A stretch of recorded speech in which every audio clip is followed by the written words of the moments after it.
You know, how we from? Yeah, you know. I from I from near Ruby, War Hall. I did up there the last night. You're doing it there. Because I come from up there. You don't want to go up in the freeway? I don't know, when you make it your mind to kill yourself, you just stop caring about everything else. Because I just say I was just so tunnel vision with vengeance that I didn't really care about the consequences at the time. Then it's a different level of shame when your mom sees this distasteful action. Back in there, he's young man, we ain't know no better. I remember speaking to him that you need to stop. If you and this is this gang thing that you ain't, you need to stop. You can dead. My name is Nicole, Alleyne. I got so much things to tell you, but honestly, I would like to start with how my upcoming was, really and truly. Coming from a family of 7, only losing my dad like 2 years ago. Coming up in my environment was a little hard. Obviously, running boat, you had to be running boat with the boys. But nevertheless, would always get licks from my mom because I would always do things that I shouldn't do, which I think that was a good thing and a bad thing because it kind of molded me into the individual that I am today. My 3 brothers, I was always able to actually roll with one because he was close in age to me. Whereas my sister was slightly older than him, and we would have our disagreements and our misunderstandings. But as time goes by and gotten by, me and my sister now have an actual better relationship than we ever had before. Stemming from going back to school now, she's one of my biggest fans. And also my coach, Mr. Harris, who I would have talked about already. He's also very instrumental in everything that I do now. But coming up, I was fearful of probably a couple of people and one being my mom. Very short, very aggressive, and to this day, she still very much is.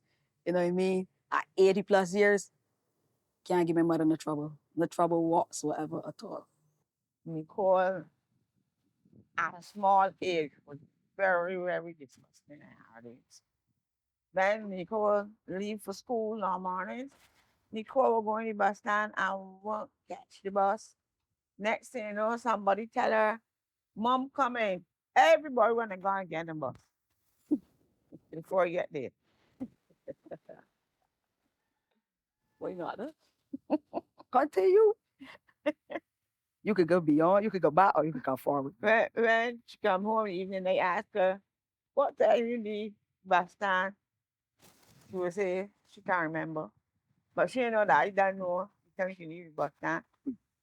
Because I see all of them running to get in the bus before you get there. Can't tell you. One of the experiences that I would consider very harsh or traumatic for me coming up was when I was sent to the supermarket to actually get something for my mom. And as a child, well, you know, the parents would always tell you walk, but I was hopping, skipping, coming along back.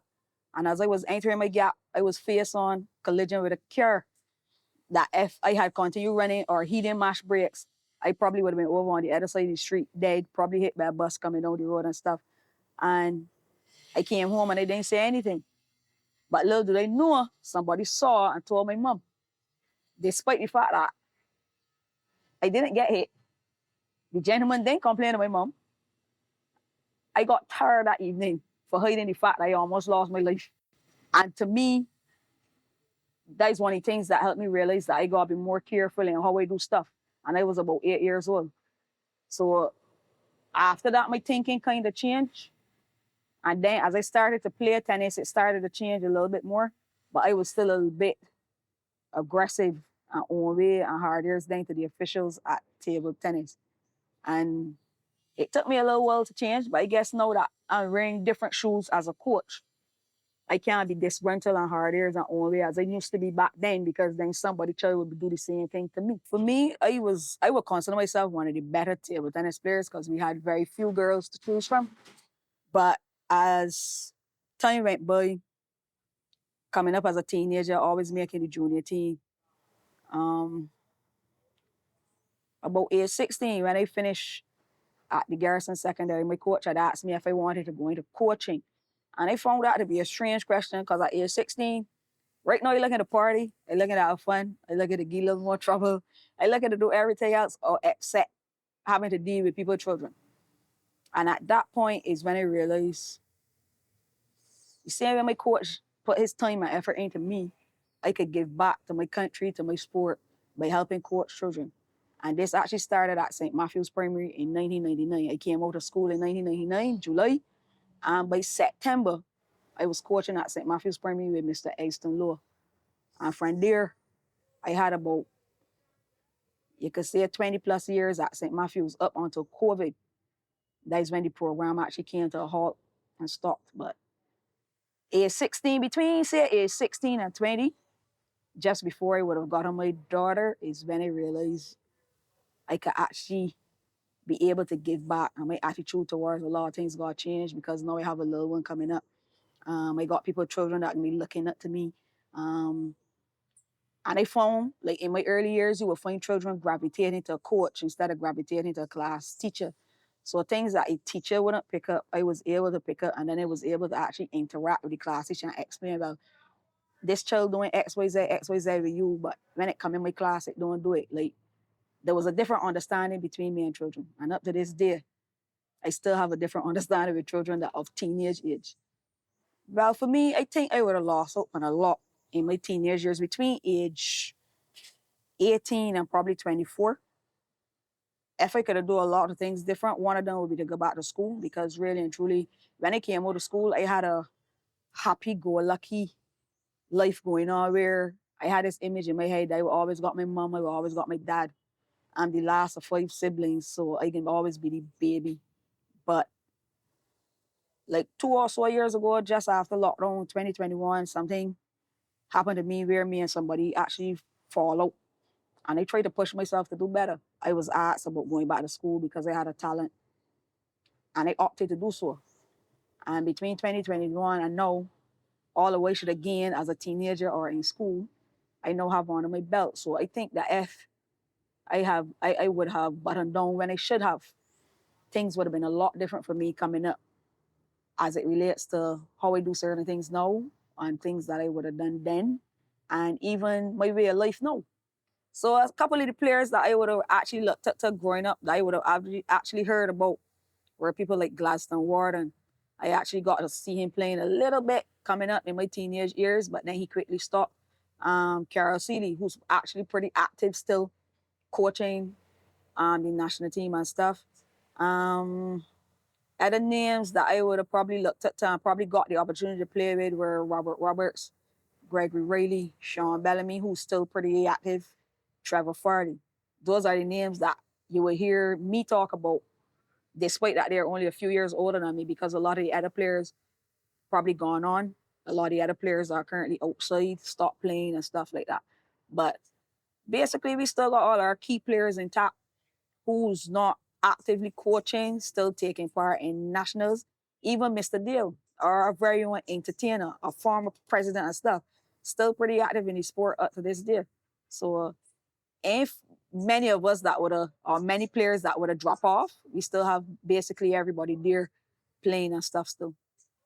Table tennis back in the day wasn't as popular, but I would say it was more popular then than it is now. We are actually struggling to get females into the sport. In the Caribbean, it's basically the same way. I think we would have made it popular back in the day because of my playing style too under Mr. Harris. Everything was serve and attack. Everything was being done aggressively. Everything was being done. So for the individual that was hard ears, aggressive, a little rough, my playing style actually suit me. And we made it popular in our time. We actually had about 3 or 4 girls from every country that we could actually relate to. Some who I still have a close relationship with up to this day because they too are coaching in their respective countries, Trinidad, Guyana, so we just try to stay intact. But popular now? No. Popular back then for us? I would say yes. For us to get a resurgence, I think a little bit more manpower where it relates to actually getting out there and getting players to play, going into schools, going into the community. Right now, there's one coach, Mr. Kevin Farley, who's doing pretty awesome, having his community program being run. I think that if more coaches and more people will go out and do that, table tennis will get the big boost that it needs. Because right now, after lockdown, we're going from probably 200 plus to less. If I had to give any advice to a youngster right now, it would be probably to stay focused. And staying focused is actually knowing what you want to do, set goals, set targets, give yourself some timelines so that you know within yourself by a particular time, this is exactly what you want, this is what you need to do. In opposed to sitting back waiting for it to come to you or waiting for somebody to put it in your hand. Try to set goals, try to set targets. If you think that your targets and goals are not realistic, ask somebody for help.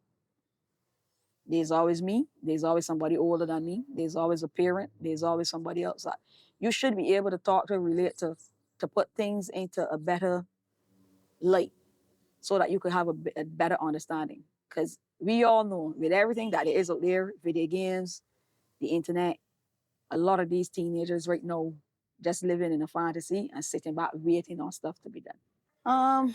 Basically, finding out that I was pregnant, it was a little scary because I was only about 19 years old.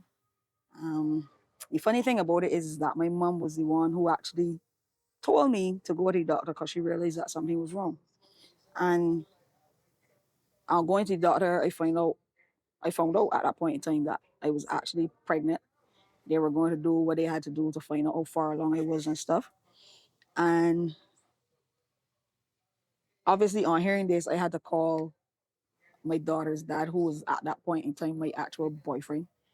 And we had a discussion and stuff. But despite that, my mom was the one who sent me to the doctor. I was very much fearful to come home because, as I said before, at 80 years old now, my mother is still pretty aggressive, pretty rough, and don't stand for any foolishness. So imagine me telling her that 20 years ago, when she would have been still pretty active and healthy and ready to lick you down if she had to. Fearful to come home, yes, but when I got home, I got the actual pep talk from the mom to the daughter about what to expect, what you need to do, what should be done, what you shouldn't do. And then from there, it was smooth sailing. I had to tell my siblings as well because my mom said she was not going to tell them. And I also had to tell my dad, who lived with us also. But it went pretty okay.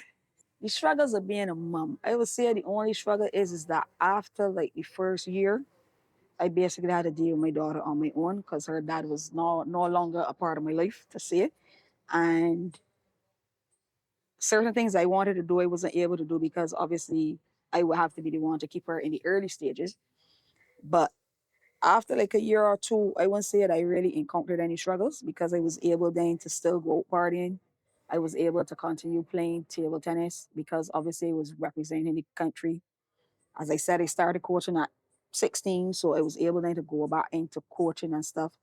But as it related to going back to school, I didn't really get the opportunity to because then my main focus obviously would have been on her, seeing that I would have been the only parent, quote unquote, being active or there every day to deal with her. Well, right now this is a mailbox that I'm building for my cousin. Right after lockdown, I actually built a mailbox for my own home, and I posted just for posting it, see it. And that actually became my form of income between 2020 and early 2022, or even middle of 2021, sorry. Because obviously with everywhere shut, there wasn't a form of income. And obviously because I was working as a self-employed coach, in terms of getting unemployment benefits was not possible on my behalf. So billing the mailboxes for me then between 2020 and 2021 is how I actually got my stuff sorted as it related to supporting myself and my daughter and keeping my head afloat, basically. Time doesn't allow me or permit me to be able to build stuff as freely as I want. But between, as I said, 2020, the end of 2020, building the mailboxes, I would have done some other work, stuff like bookshelves, TV stands. I also attempted a chest of drawer in 2022, and it came out pretty decent. Outside of that, is be a lot of finer work, like stuff to put a trunk box. I had like build like 3 or 4 doors for the guys that like to race. You know, when you're going to race now, you're taking out your oil, your coolant, everything. So a trunk box is basically a box with a handle where you store all your oils, your coolants, your this, your that, and everything. So when those guys go in the race, it's just a case to lift out and move. I would have done some other minor work too. But to name all of them now, I actually can't. I would have to actually look through my phone for the videos and the clips and stuff for the work that I did. But pretty decent, as I would say. I would not rate myself as a 10. I would say a 5. Between 1 and 10, I would rate myself as a 5. Yes, there had times in my life where I wanted to give up. More so within the last 4 years. Some people would say it stemmed from lockdown. But I do have a lot of personal issues, which I don't usually talk about. People who are very close to me will obviously know about these issues, but other people would not. And yes, there had times I wanted to give up. Yes, there had times I felt like leaving home and then coming back. Yes, there had times I was thinking about doing things stupid, but at the end of the day, you might be a problem or a bug to 4 people, but you might be a blessing and a hope for 100. And that is how I see myself, especially when I step foot into tennis center or anything that I go do, I put my best foot forward in terms of doing it. So I get to learn and understand giving up is really not an option. And then as it relates to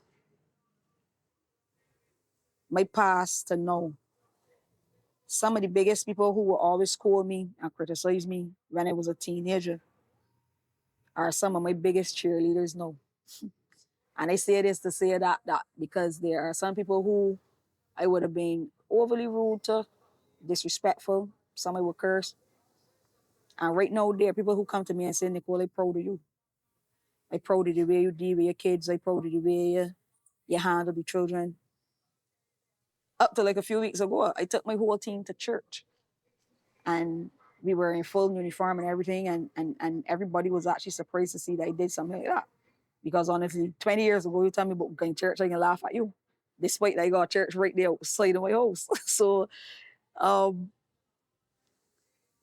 being disgruntled, disrespectful, I was, but I'm not that individual now. So giving up for me right now is not an option. No way, no day, no time. I don't know, when you make it your mind to kill yourself, you just stop caring about everything else. Because at the say, we just so tunnel vision with vengeance that I didn't really care about the consequences at the time. Then it's a different level of shame when your mom sees this distasteful action. Back in there is young man, we know better. I remember speaking to him that you need to stop. If you in this gang thing that you ain't need to stop. You can dead.